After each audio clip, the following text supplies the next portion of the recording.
What comes in illegally must go out, and Tom Homan is the man for the job. He joins me next.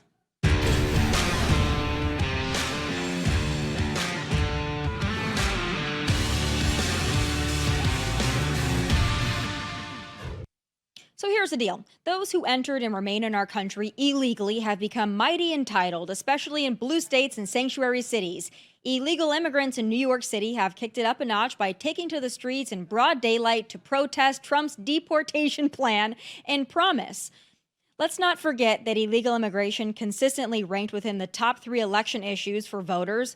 Let's not forget that a majority of Americans support mass deportation. Deportation isn't just a Trump wish list item, it's a mandate from the American electorate. And let me note this observation. If you're in the country illegally and you are comfortable and coddled enough to announce your illegal behavior and protest the lawful consequences of your actions, one might say you're a little big for your britches. No one has the right to come into this country illegally and then proceed to make demands. There's about to be a new sheriff in town, and your protests, while cute, won't shield you from the law, and they won't shield you from Trump's new Border Czar. My friend, my guest today, Tom Homan. Tom, congratulations, and thank you so much for taking the time. I have many questions. Hey, thanks for having me, Tommy. I appreciate it. So, Tom, you and I have been friends for a long time, and I know what you did in the former Trump administration, acting ICE director. I know your wisdom. I know that you are going to be able to sort this out, but it's going to be no easy task. So I have to ask you, with the scope of all of this and coming in with kind of fresh eyes on a growing problem created by the Biden-Harris administration, how do you even start to sort through the mess that's been created? Well, let me talk about what you just said a few minutes ago, because you're spot on. It's not okay to enter this country illegally. It is a crime. So for all the people that say criminal aliens commit less, illegal aliens commit less crimes than American citizens, no. Every illegal alien is a criminal because they broke the law and came to this country. And you shouldn't be comfortable. When I was ICE director the first time, the first hearing I did on Capitol Hill, I made this statement. If you're in the country illegally, you should feel uncomfortable. It's not okay to break the laws of this country. It's not okay to be in this country illegally. It's not okay to ignore a judge's order to remove yourself. You didn't remove yourself. So I agreed 100% on that. Look, what we do, there's 2 things we got to do. Number one, the priorities have to be secure the border, but we're not going to wait to secure the border to start interior enforcement operations. We got to do a dual track here. So as far as securing the border, President Trump had the most secure border in my lifetime. I've worked for 6 presidents. No one did it better than Trump, not even close to what Trump did. So we got to put the Remain in Mexico program back in. We got to put the third countries agreements back in. We got to end catch release on day 1. We got to finish building the wall. But at the same time, we need to start attacking the interior enforcement operation that Trump and the American people want, a mass deportation operation. Trump's been very clear on this, that our priorities out of the gate will be public safety threats and national security threats. So people like Tren de Agua and MS-13, you're done. Your reign of terror in this country is over. My gang's bigger than your gang. So we're going to come at you first. So criminal aliens and public safety threats first. But if you're in the country illegally, you have a problem. And we're going to have the biggest deportation operation this country's ever seen. So there are a lot of people that are freaking out that Trump is going to do what he said he was going to do and what he campaigned on. It shouldn't be a mystery to anybody. He campaigned on mass deportation. 54% in the latest polls said that they supported mass deportation. But there are some in liberal media, of course, that are not only freaking out about him fulfilling his promise, but also because you're going to be in charge of it and they know that you're very effective. So, of course, the ladies of The View having a field day with this. They are melting down. I'm sure you saw Ana Navarro freak out over this, but I want to play the clip just for all of our entertainment purposes. Look, Donald Trump won the electoral vote. He won. He's going to win the House. He won the Senate. For all effects and purposes, he's got the Supreme Court. They've given him immunity. This is what the country voted for. This is, you know, a lot of people thought that when he talked about mass deportations, he wasn't being serious. I don't know how many times he had to say it for people to realize he was being serious. Well, if you thought he wasn't being serious, the appointment of Tom Homan today as Border Czar, and he will be in charge of a mass deportation program, the largest the country has ever seen, they say. And now Stephen Miller, as Deputy Chief of Staff, should let you know that he was absolutely serious. And when you talk about mass deportations, people think, oh, it's just going to be the criminals. There's not enough criminals, aliens in the federal prison system for it to be mass deportations. What it means is grandmothers. What it means is brothers and aunts. Yep. What it means is abuelos y abuelas. It means dreamers. It means your family members. It means your colleagues. It means your friends. It means people who are part of the society. And look, America, you know, those of you who voted for Trump, this is what you wanted. This is what you voted for. You screwed around and you're about to find out. Tom, I can't wait to find out. I just can't wait to find out. But I want to go to something that she said that's absolute BS, because we know from the numbers that there are at least 13,000 illegals convicted of homicide that are in our country. So when she says the mass deportation, you can't just get rid of the criminals because that would be such a small number. I mean, come on. I'm sure it'll keep you busy getting rid of the criminals first for at least how long do you think? Well, look, the View, if they're talking bad about me, that means I'm over the target. That means I'm making a difference. I consider them the island of misfit toys. And look, she was right. The first sentence she said, she was right. We are serious. You can take that to the bank. We're serious. But the comment about criminals, the last number I saw, there's over 700,000 illegal aliens that have been convicted of crime that are running the streets of this country. So we got a rich target environment, absolutely. The national security threats. There are thousands in here that are on the terrorist watch list that this administration released into the country. We got 2.2 million gotaways, 2.2 million people that paid more to get away. Why didn't they pay less and just, turn themselves into Border Czar, get a free airline ticket to the city of their choice, get a free hotel room, get 3 meals a day, get free medical care, and get work authorization within 90 days for a lot less money? Why did 2.2 million people pay the cartels a hell of a lot more money to get away and not take advantage of the free giveaway? Because they didn't want to be vetted. They didn't want to be fingerprinted. We have a problem here. And President Trump is giving me command to take care of the problem. So we got plenty of work to do. Despite what the View says, we're going to do our job. And she's right. We're serious. I wouldn't be here if I wasn't serious. I just signed a piece of paper that I'm going to take an 80% pay cut to do this, because I've been doing real well in the retirement world. But I love my country. I've been bitching about the border for 4 years. The president of the United States calls me and said, "You've been complaining about it. Do you want to fix it? Because here's your opportunity." So I jumped at it. So I'm serious about it, and we're going to make a difference. This deportation operation, securing the border, illegal alien crime in this country is going to plummet. Illegal gang crime in this country is going to plummet. Overdose deaths of opioids are going to plummet. It's less trafficking, sex trafficking of women and children. That's going to happen. When we secure the border and start this operation, this country will be a hell of a lot safer. So for those that have already vowed to defy the Trump administration and your efforts, that have said, nope, we're a sanctuary city, we're a sanctuary state, we're not going to help, we're going to do everything we can to try to stop your agenda and try to stop the deportation of criminal aliens. Amazing that there are actually politicians willing to admit that. But how difficult will it be in those places? Massachusetts has a huge problem, by the way. I'm sure you're very well aware of the number of illegal criminal aliens in Massachusetts that are preying on especially women and children, sex offenders. How hard is it going to be to get them out, even when you've got leaders of these states that have vowed to stop you? Well, they're going to put roadblocks up. I get it. We're going to be sued every day. I get it. They're going to try to slow us down. They may slow us down a trickle, but they're not going to stop us. I mean, if they don't want to help us, then get the hell out of the way, because we're going to do the job. They're not going to stop us. So if I got 100 agents in Boston and they're going to try to put all these roadblocks up, okay, I'll send 300 agents to Boston. We're going to get it done. I find it amazing that any elected official, whether you're a governor or a mayor, will want. Why would you not want public safety threats off your street? Why would you not want national security threats off your street? I mean, that's what we're talking about here, right?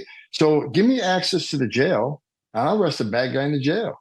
But if you're going to lock me out of the jail like they did in Massachusetts, New York, and California, guess what? That's going to force us, when you release them, it's going to force us into the neighborhoods to find this guy, where we're probably going to find many others. So we're going to do this job. We're not going to be intimidated. We're not going to be bullied. And I want to remind them, federal law trumps state and local law every time. So either help us or get the hell out of the way, because we're coming, and we're not going to pull back because you say you're going to not help us. Okay, that's fine. We're coming. Count on it. In New York City, where they have entire hotels full of migrants, right? And there are obviously a lot of them causing problems. They're, whatever rings that they're running within these migrant sanctuaries, whether it be the hotels or the centers or the shelters or whatever. So there are a lot of folks that are like, hey, listen, we know where all the illegals are, and we know that a lot of them are criminal illegal aliens on top of that are dangerous, violent on top of already being illegal. How easy is it to go into a place even like New York City and clear out these shelters and get rid of these people? Is it something that, you guys already know where they are and you can target it and get it done relatively quickly? We know where many are. We don't know where many are not. I mean, we have a great targeting system at ICE, that the agency I used to run. I can't tell you a lot about it because it's law enforcement sensitive, but we have state-of-the-art systems. Everybody in this country has some sort of footprint. You have a footprint. I have a footprint, whether it's the internet, whether it's you're paying a utility bill, whether you have a driver's license, whether you have a social media account. I'm only getting the weeds on it, but we have a lot of state-of-the-art systems to help us locate people. And we're also going to look for the public's help. I mean, if you see criminal activity by gang members happening, there's going to be an open line where you can call and let us know. But we're real good at this stuff, and people need to understand, how good are you at this stuff? Well, under the first Trump administration, 91% of everybody we arrested was a convicted criminal or pending criminal charges. We're pretty good at this stuff. And this administration, the Biden administration, they said, okay, ICE, you can't arrest people for just being here illegally. We're going to concentrate on just criminals. And that's what they said they've been doing. I looked at the stats yesterday. The removal of criminal aliens under Biden is down 74%. So we got a target rich environment time, but we're not going to be lacking people to go look for. So we got a lot of people to look for, but we're good at what we do. Some people are going to be hard to find. Some people we're never going to find, but we're going to find as many as we can. And people keep asking, how many can you remove?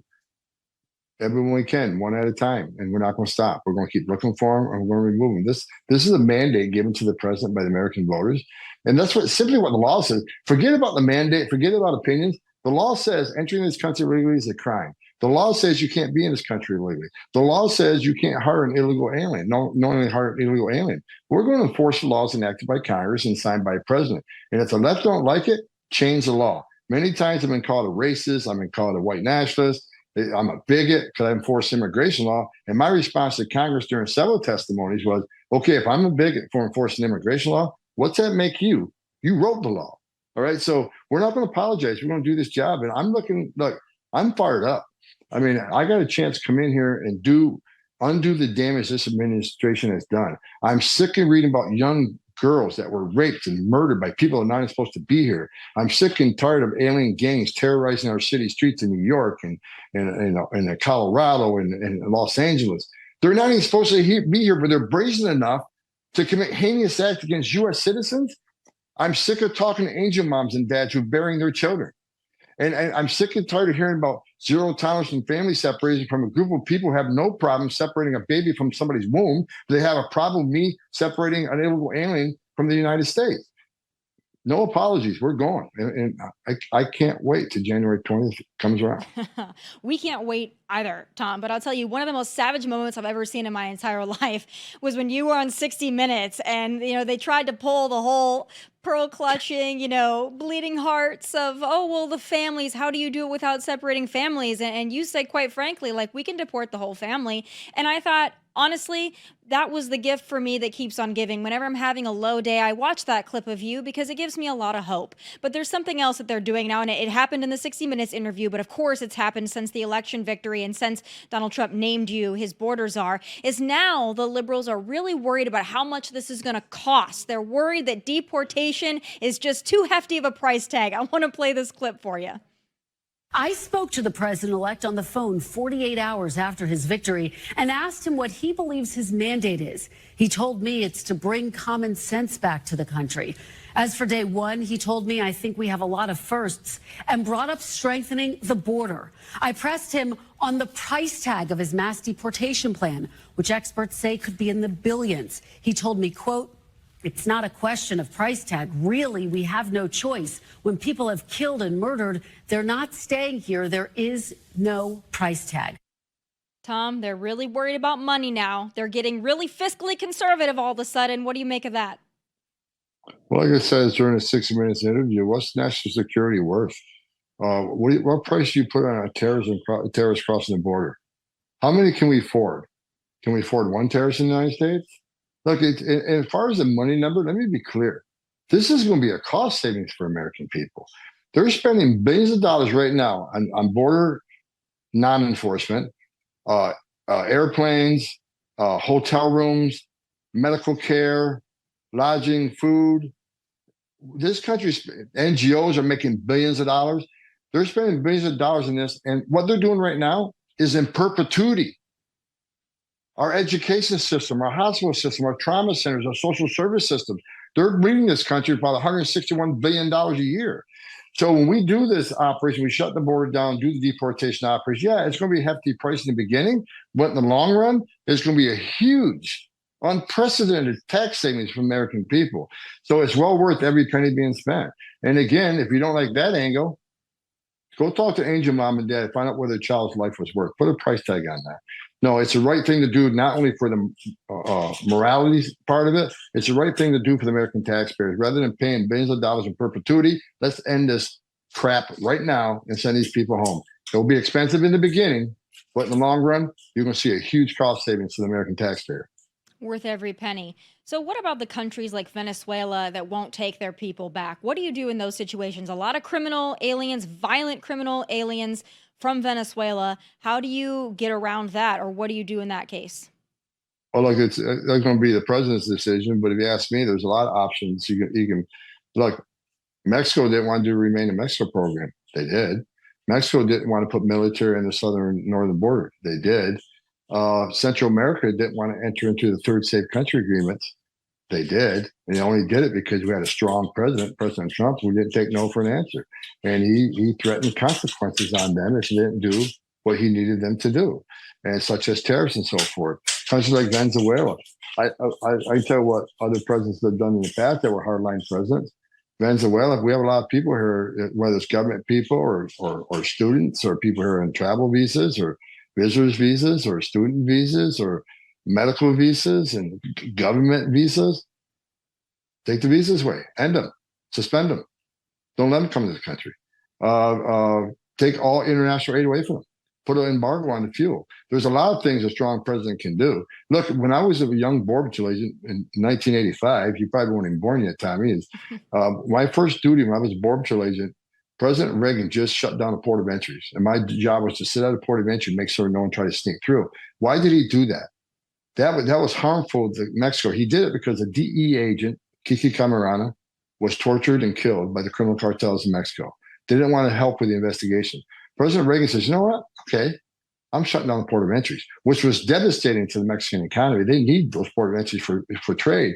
He shut them down. And guess what? Within days, we had all the information and people we needed. So, the president has a lot of power. And President Trump, he's one badass president. I'm telling you what, he's not afraid to call people out and hold them accountable. And he will add consequences to people who want to push back on his agenda. So I think Venezuela will take the people back after a little bit pressure from the greatest president in my lifetime, Donald J. Trump. Yeah, the United States also has an incredible amount of power. And the fact that we've been kowtowing to these countries, these third world nations, like, oh, you won't take them back, please, please. It's like, we're the United States of America. You're going to take them back. And that's that. I mean, there's really no two ways about it. The last question I do have for you, though, and this is what makes me really nervous, Tom, is we're really happy to have a Republican in the White House. We're really happy to have great appointments like yourself. We're happy to have a Republican Senate, a Republican House. But what happens when this deportation effort starts? And you've got some Republicans, because we know there are a lot of them out there, who are going to clutch their pearls because they're going to get a little pushback from the public, that Border Patrol agents, the ICE agents, your teams are going to be demonized for whatever efforts that you do, because in some cases it's not going to look pretty. You're not going to be able to put a little bow on it for Christmas.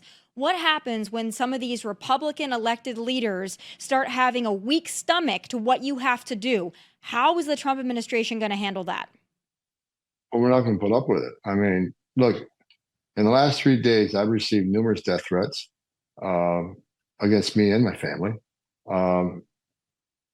My family is no longer here. I got them someplace else, but you want to come get me, come get yourself some.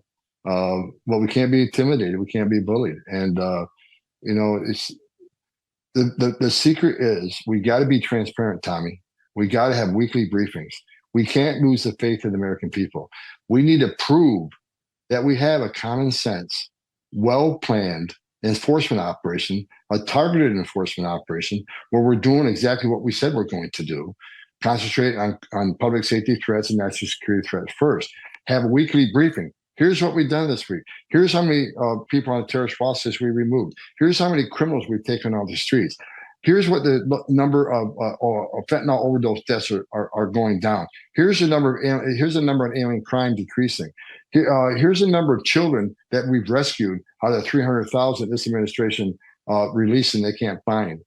It has to be a weekly briefing. I haven't talked to the president about it. I've been thinking hard and strong about this because we lost it. We lost a lot of the briefings and the talking points in the first administration. We got to control the narrative. Then that requires honesty and transparency in the American people. A weekly briefing, telling them exactly what we're doing and how we're doing it, so we can beat back the left who's going to say, okay, they saw a crying baby. All of a sudden now we're terrorists and we're cruel. We're inhumane. We got to control the messaging with the truth. And it's going to be harder for the left to put out their false stories. And any congressman that wants to push back on the president's agenda, they shouldn't be in the United States Congress. Look, illegal immigration, I don't care what anybody's opinion is on illegal immigration, honestly, but you can't have strong national security if you don't have a secure border and enforce the laws. And it shouldn't be Republican, a Democrat, or independent issue. It should be everybody up on the Hill, regardless of what party. It should be nonpartisan. National security, we all should agree to that. And so there should be no difference in opinion. And you can't let 10 million people cross the border with 2.2 million gotaways, a record number of people on terrorist watch list being released in the United States, and not be concerned about national security. I'm telling you, even Christopher Wray, who I have very little respect in, even he says the Southwest border is the biggest national security vulnerability he's seen in his career, and he sees more red flags now than ever. National security is important. You can't have that unless we know who's coming in, what's coming in, where it's coming in, why it's coming in. And that's what we got to do. We either enforce the laws of the United States or we surrender. And this president and this country should never surrender. So I'm hoping the second time Trump's president, he has a little more help from the Republicans on Capitol Hill. Because the last time he didn't. 2 years he had the Senate and the House, and he couldn't get squat done. They wouldn't help fund the wall. They wouldn't help with some of his policies. I'm hoping this time they learn. The American people just spoke. And they spoke pretty loud and clear. They want this man in the White House. So everybody up there ought to be paying attention. Hopefully do the right thing this time around. If they don't, I'll be calling them out. I know you will, Tom. There is nobody that I would want in this position other than you. I'm so happy to hear that you're finally going to get the opportunity to do your job. Also reports that ICE Border Patrol, they have morale surging right now because of Donald Trump, because of you. All great things are headed our way. It's going to be no easy task, but I know that you are the man for the job, and we sincerely thank you for helping us take America back. Tom, you're an in-demand man. I know you've got a busy schedule. You've got a lot of work ahead of you. Thank you so much for taking the time with me today and always. I really appreciate you. I appreciate having me. No one can say no to Tomi Lahren and make me fun. You got a great show here. But you're right. Look, for the 20,000 men in the Border Patrol, the 20,000 men and women in ICE, I love each and every one of you. We're coming to the rescue. January 20th, you can start doing the job of upholding the oath you took to secure this country. So God bless them. I can't wait to get back with my boys and girls. I can't wait. Oh, it's going to be a fantastic January for us. God bless you, Tom, and best of luck to you. You don't need luck, but sending good vibes and energy your way. All right. Thank you. Bye-bye. Thank you. Folks, that does it for this very special episode of Tomi Lahren is Fearless. Catch me right back here Monday at 1 p.m. Eastern. Please like and subscribe to the YouTube channel at Tomi Lahren is Fearless. From Nashville, God bless and take care. Hey, thanks for watching. If you want more of my hottest takes, must-see conversations, and of course, my final thoughts, click here and make sure you subscribe here so you never miss a beat. I'll be here every weekday, and I hope you'll join me.